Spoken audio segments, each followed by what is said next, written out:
Have you ever got tired of counting goblins? Good, now, if you are looking for an original mono-red commander, you have clicked the right video. While looking through the cards from Teenage Mutant Ninja Turtles set, there was this card that immediately stood out. Raphael Ninja Destroyer. When I read Raphael, the card spoke to my soul. An enraged trigger that turns damage into a ritual in the right colors? Damn, that's a match made in heaven. Plus, he must be blocked, which means you're guaranteed some mana every single combat.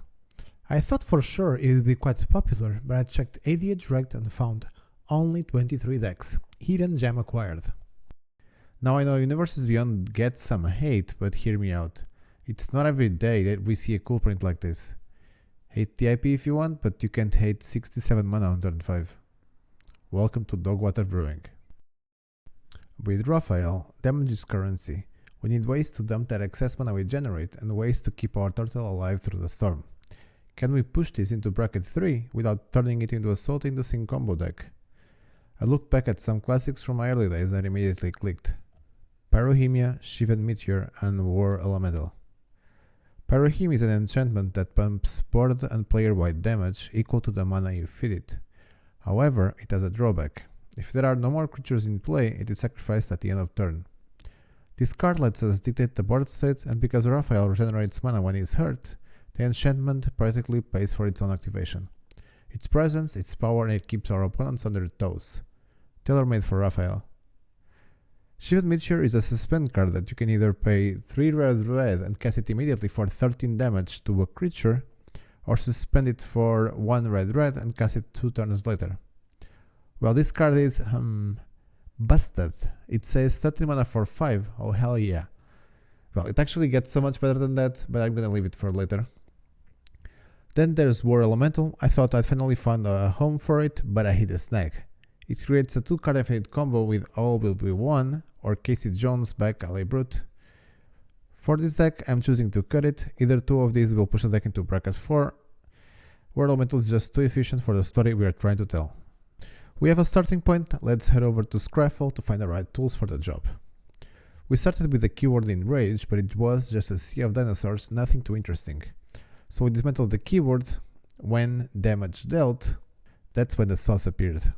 After looking through a few cards, we found an interesting bulk mythic from Murders at Karlov Manor that can be used as our mana dump and as the centerpiece of the deck. Expedited Inheritance turns every point of creature damage into impulse draw for everyone. Well, close enough. While it's in play, the game turns into a high-stakes casino. If my opponent wants to stop my engine, they have to gamble their own deck to do it. It creates a board state where everyone is leaning in, waiting for the next flip, or it can straight up lose the game. Trust me, that's happened before. Before we go any further, let's talk.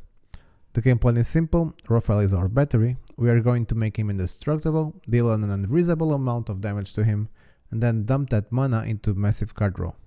In terms of power, we are aiming for bracket 3. This intends to be a combo deck that sits between a Spellslinger and a manual Storm build.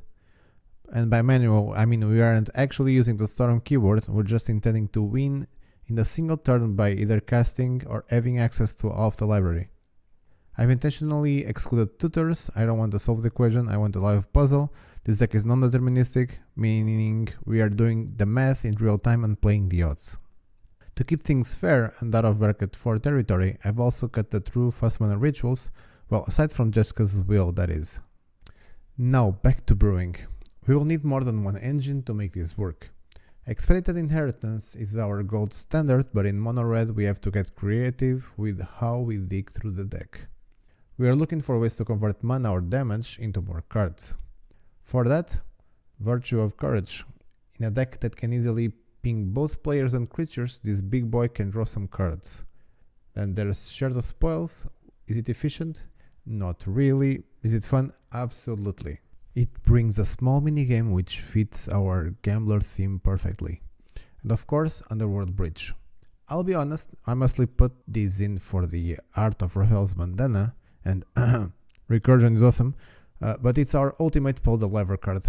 It lets us chain those impulse draws together for one final massive turn.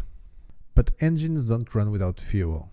We've talked about burning Raphael, but why waste our own spells? We can use our opponents. Raphael must be blocked. which effectively turns our opponent's creatures into mana sources. The problem? They'll always block with their smallest creature to deny us mana. Unfortunately, Provoke is not really something we can use, however, there are some alternatives. I present to you Academic Dispute. It's a niche Dogwater special that forces the block we want. You can look at it like a budget Provoke. It does not untap creatures unfortunately, but hey, it's something. On the positive side, it can be used politically. The keyword learn, however, you cannot get a lesson from outside the game, as that's not a thing in Commander. Learn that the hard way, but that's a story for another day. We're here for the first block and the loot effect anyway. If you want to go bigger, You've Been Caught Stealing is the deck's secret MVP. It forces every creature to block. When paired with Defiltration Lens, it just goes wild. You aren't just drawing cards, you're harvesting the entire army for information and profit. We have the engine and the fuel, now we also need the driver. Alive, preferably. We are running a suite of indestructible enablers as well as deflection spells. In this deck, a well-timed Reverberate isn't just protection, it can also be card draw or a ritual, maybe even a removal in a pinch. Keep your horizons open. So, how does the deck win? Usually it's a massive crackle with power, but since we aren't using tutors, you are gonna have to juggle with what you get. On to the combo, which is not required to win but facilitates it by a lot. To execute it, you need Raphael with Indestructible on the field, Chain Lightning in hand with 3 red mana available. Cast Chain Lightning, targeting Raphael, while it's resolving it deals 3 damage, and as you control the permanent being targeted, the spell offers you the choice to pay red to copy it, which you should, and target Raphael over and over again. Raphael's Enrage is a triggered ability, meaning it doesn't add the mana to your pool until Chain Lightning has fully resolved and the trigger subsequently resolves on the stack. This means you cannot use the mana Raphael is generating to pay for the copy of the spell that created the trigger. Hence, the 3 red mana up front. Once the first copy is established, the loop becomes self-sustaining, netting you a positive red mana for every cycle. The result? Infinite mana and 3 damage to something else. From there, winning is trivial. If you have Blazing Sunsteel or Pain for All on Raphael, that infinite mana chain converts directly into infinite damage to every opponent at the table. You can even swap Chain Lightning for Blazing Sunsteel to generate that infinite mana, though starting that version of the loop requires a source of outside damage, and in this deck, finding a way to deal damage is rarely a problem. Convinced already? I've been using this deck for some months now, and I've got 2 game situations for you. First story, a Genku Blink deck pops off with another round and Cathar's Crusade, swinging in with 21/21 fish tokens. He takes another player down to 10 life and leaves me at a measly 2. He passes the turn with some chunky blockers and mana fully tapped. I top deck, You've Been Caught Stealing. I asked him how much damage can your blockers do. He responds 67. I smile. I cast a spell to force the blocks, sacrifice a Plaza of Heroes to make Raphael indestructible and swing in. I fed 30 mana to a Zenith Festival and took the game from there, from 2 life to a win. Story 2, why I called Shivan Meteor busted. Turn 3, I have the Meteor, Manhole Cover and Untimely Malfunction in hand. I suspend the Meteor. Turn 4, Raphael on board. Turn 5, Meteor resolves. I target Raphael and hold priority to protect him with Manhole Cover. Kali player tries to Swords to Plowshares my turtle. I respond with Untimely Malfunction, redirecting the swords to his own Kalia, everything resolves. I'm sitting on 13 floating red mana on turn 5. I cast Share the Spells to try and storm off, and I fizzled.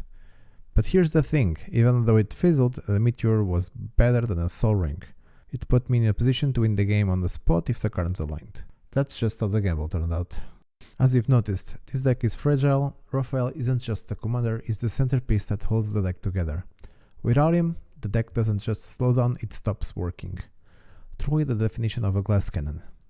That creates a specific tension at the table. In bracket 3 environments, we usually expect a back and forth, but with Raphael we're essentially playing a game of Protect the President.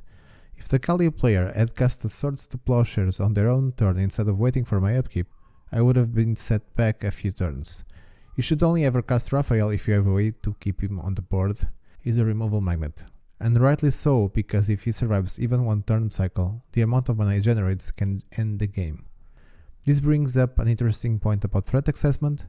In many playgroups, people save the removal for the obvious threats like the Kalias, the Atraxas. Raphael flies under the radar because people see mono red and 4 mana 4/4 and they relax. By the time they realize it's a ritual engine, it's usually too late. This deck has an easy time executing the game plan, which is nuking your own commander. However, converting it into a win takes a bit of luck. That inconsistency is why I love this build. It has a low floor where you might do nothing for 6 turns, but it has a ceiling so high it touches the moon. It's not a deck I'll play every game, it's exhausting to be that vulnerable, but it's the perfect deck when you want a boss fight experience. There's a one-shot move coming eventually, we just don't know when. Suspense. The full deck list will be linked down below. If you want to try and make this list your own, here are a few tweaks. Pull out Blazing Sunsteel and Chain Lightning if 3 card infinite mana combos are a problem. The deck still functions beautifully, it just loses the win buttons. On the flip side, if you're playing on a meta with 0 removal, well, Raphael is going to feel like a bracket 4 very fast. I also advise you to goldfish this and any combo deck before bringing it to a table, as no one wants to see you figuring out how to play during the game time. This was the first brew to come out of the lab, and if you enjoyed this look at Raphael, hit follow so you don't miss the next experiment. But I wanna hear from you. What's the most Dogwater card you've been trying to find a home for? Tell me in the comments. Stay weird and keep brewing.